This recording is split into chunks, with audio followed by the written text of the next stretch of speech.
I'm 94 years old. Most nights now I sleep maybe 5 hours. Not because I can't sleep. My body just doesn't need it anymore. I lie awake in the dark, listening to the clock tick, and I think about all the sleep I wasted when I was young, all the sleep I fought against, all the nights I stayed awake for things that didn't matter, and I realize now that sleep was trying to teach me something I was too stupid to learn. You see, when you're my age, you understand that sleep is the only honest thing left in this world. Everything else is performance. Everything else is lies we tell ourselves to feel important. But when you sleep, you can't pretend. You can't hustle. You can't network your way to better dreams. Sleep strips away all the nonsense and shows you who you really are. I spent 47 years of my life treating sleep like the enemy. I was a salesman, insurance first, then real estate, then anything that would make me money. I drank coffee like it was medicine. I popped caffeine pills. I bragged about sleeping 4 hours a night like it was some kind of medal. I'll sleep when I'm dead, I used to say. Real clever, right? Well, I'm not dead yet, but I'm close enough to see it from here. And I'm here to tell you that I had it backwards. I wasn't living more by sleeping less. I was dying faster.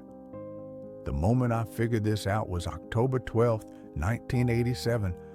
I remember the exact date because it was the day I almost killed 3 people with my car. I'd been up for 36 hours straight. Big deal coming together. Some commercial property downtown. The kind of commission that would set me up for months. I was driving home from the lawyer's office, papers signed, check in my pocket. I felt like a king. Then I fell asleep at a red light. The car behind me honking woke me up, but it wasn't the honking that scared me. It was realizing I had no memory of the previous 10 minutes. I couldn't remember driving through 3 intersections. I couldn't remember stopping for gas. My mind had just gone dark, and I wasn't alone in that car. My 8-year-old daughter, Sarah, was in the back seat, coming home from school. She was talking about some art project, showing me a drawing she'd made, a family portrait, stick figures holding hands under a yellow sun. I looked in the rearview mirror, and she was asleep, curled up with her backpack as a pillow, peaceful as could be. Trust on her face as I'd never seen before or since. That's when it hit me. While I was fighting sleep like it was some kind of weakness, my daughter had already figured out what I was too proud to learn. Sometimes the most important thing you can do is just stop. Sarah is 57 now. She calls me every Sunday, and you know what she remembers most about her childhood? Not the expensive vacations I worked overtime to afford, not the big house I bought with all those sleepless nights. She remembers the Saturday mornings when I was too exhausted to get out of bed, so she'd crawl in next to me, and we'd sleep until noon. She calls them the best times. I thought I was being lazy. She thought I was being present. Let me tell you about Margaret, my wife of 51 years. She died 3 years ago. Pancreatic cancer. Quick and brutal. During her last few weeks, the pain medication made her sleep most of the day. I'd sit beside her bed, watching her breathe, and I'd get angry. Angry that she was wasting time sleeping when we had so little left together. But one afternoon, she woke up and caught me staring. "You look tired," she said. I told her I was fine. I'd been awake for 2 days straight, watching her, making sure she was comfortable. She patted the bed next to her. "Lie down." "I'm not tired," I lied. She gave me that look she'd been giving me for 51 years, the one who said she could see right through my bullshit. "Richard," she said, "all these years you've been afraid that sleeping meant missing something important, but you've been missing everything important because you won't sleep." I didn't understand what she meant. Not then. She continued, "Every night for 51 years, I've watched you toss and turn, worried about tomorrow's problems. Every morning, I've watched you drag yourself out of bed like you're heading to war. You treat sleep like it's stealing from you, but sleep isn't taking anything away. It's giving you everything back." 2 days later, she died in her sleep, peaceful, no struggle, no fear. And I finally understood what she'd been trying to tell me. Sleep isn't the absence of living. Sleep is life returning to its most essential form. When you sleep, your body repairs itself. Your mind processes the day. Your soul gets a break from all the noise you create when you're awake. But more than that, sleep is practice for letting go. Every night, you close your eyes and surrender control. You trust that the world will keep spinning without your supervision. You trust that tomorrow will come whether you worry about it or not. Sleep teaches you that the universe doesn't need your permission to exist. I spent decades afraid that if I wasn't awake, I'd miss opportunities, miss connections, miss the next big thing that would finally make me happy. But here's what I missed instead: sunrises, because I was too tired to appreciate them. Conversations with my children, because I was too exhausted to really listen. The feeling of my wife's hand in mine, because I was too stressed to notice. I missed my son's first word because I was working late. I missed my daughter's first piano recital because I fell asleep in the auditorium from exhaustion. I missed Christmas mornings because I was either passed out from the night before or already worrying about year-end reports. I missed 50 years of small, perfect moments because I was too busy chasing big, empty ones. You want to know what keeps me awake now? Not regret. I'm too old for regret. What keeps me awake is watching you make the same mistakes I made. You're proud of your exhaustion. You wear it like a badge of honor. I only got 3 hours of sleep last night, you say, like you're bragging about surviving a war. You think productivity is the same thing as progress. You think being busy is the same thing as being important. You think sleeping 8 hours is lazy, but scrolling on your phone for 3 hours is productive. You're killing yourself slowly, and you're calling it success.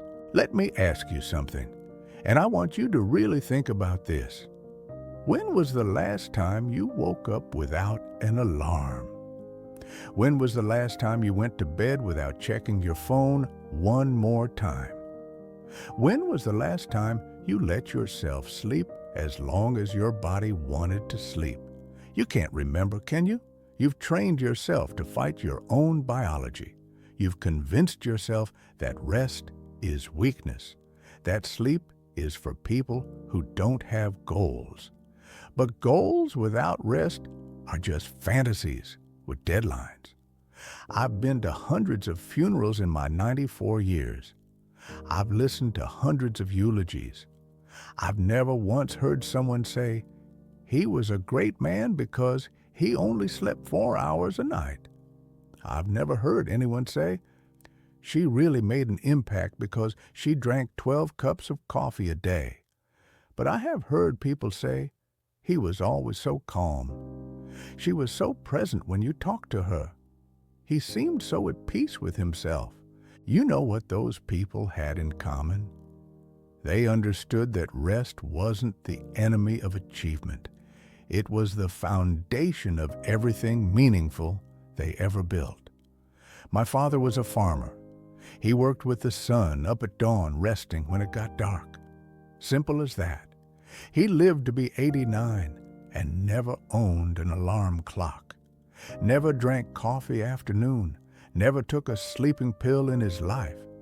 He used to tell me, "Son, the corn doesn't grow faster if you stand there watching it. It grows while you're sleeping." I thought he was just some old country philosopher. Turns out he was the wisest man I ever met. Your generation has forgotten something our grandparents knew. Everything important happens when you're not trying to make it happen. Love grows while you're sleeping. Children grow while you're sleeping. Ideas develop while you're sleeping. Peace settles while you're sleeping. But you're afraid to let go, afraid to miss something, afraid that if you're not constantly grinding, constantly hustling, constantly moving, you'll fall behind. Fall behind what? Fall behind who? Fall behind to where?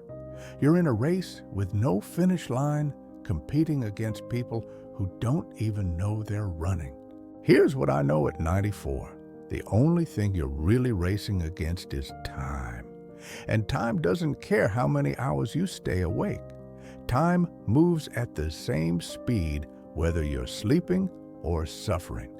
But how you feel about that time, how much you actually experience it instead of just enduring it, that depends entirely on whether you're rested enough to pay attention. Sleep is not time stolen from your life. Sleep is what makes your waking hours worth living.